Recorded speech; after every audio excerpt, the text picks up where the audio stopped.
Jeremy, you said the other day that this mission is a risk for a good reason. মানবজাতির চন্দ্র অভিযানের ইতিহাসে নতুন অধ্যায় রচিত হলো আর্টেমিস 2 মিশনের মাধ্যমে।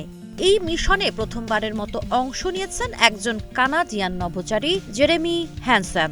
তার এই অর্জনকে ঘিরে কানাডা জুড়ে সৃষ্টি হয়েছে ব্যাপক গর্ব ও উচ্ছ্বাস।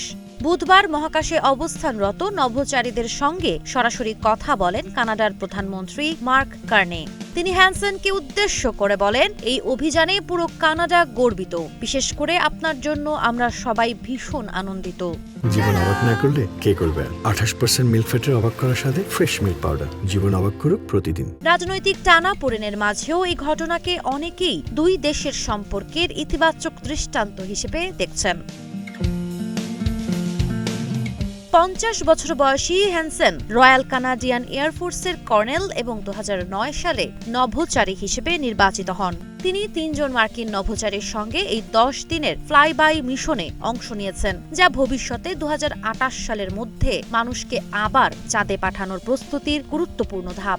মিশন শেষে মহাকাশযানটি সান ডিয়েগোর কাছে সাগরে অবতরণের কথা রয়েছে।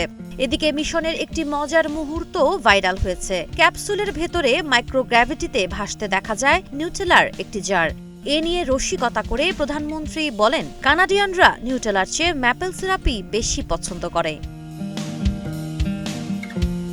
হ্যানসেন জানান, তিনি মহাকাশে একটি কানাডিয়ান পতাকা নিয়ে গেছেন, যা ফিরে এসে প্রধানমন্ত্রীকে উপহার দেবেন।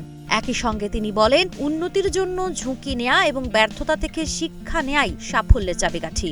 রাজনৈতিক ও বৈশ্বিক উত্তেজনার মধ্যেও এই যৌথ অভিযান যুক্তরাষ্ট্র ও কানাডার দীর্ঘদিনের মহাকাশ সহযোগিতার এক উজ্জ্বল নিদর্শন হয়ে উঠেছে। সাবা খান, নাগরিক প্রতিদিন।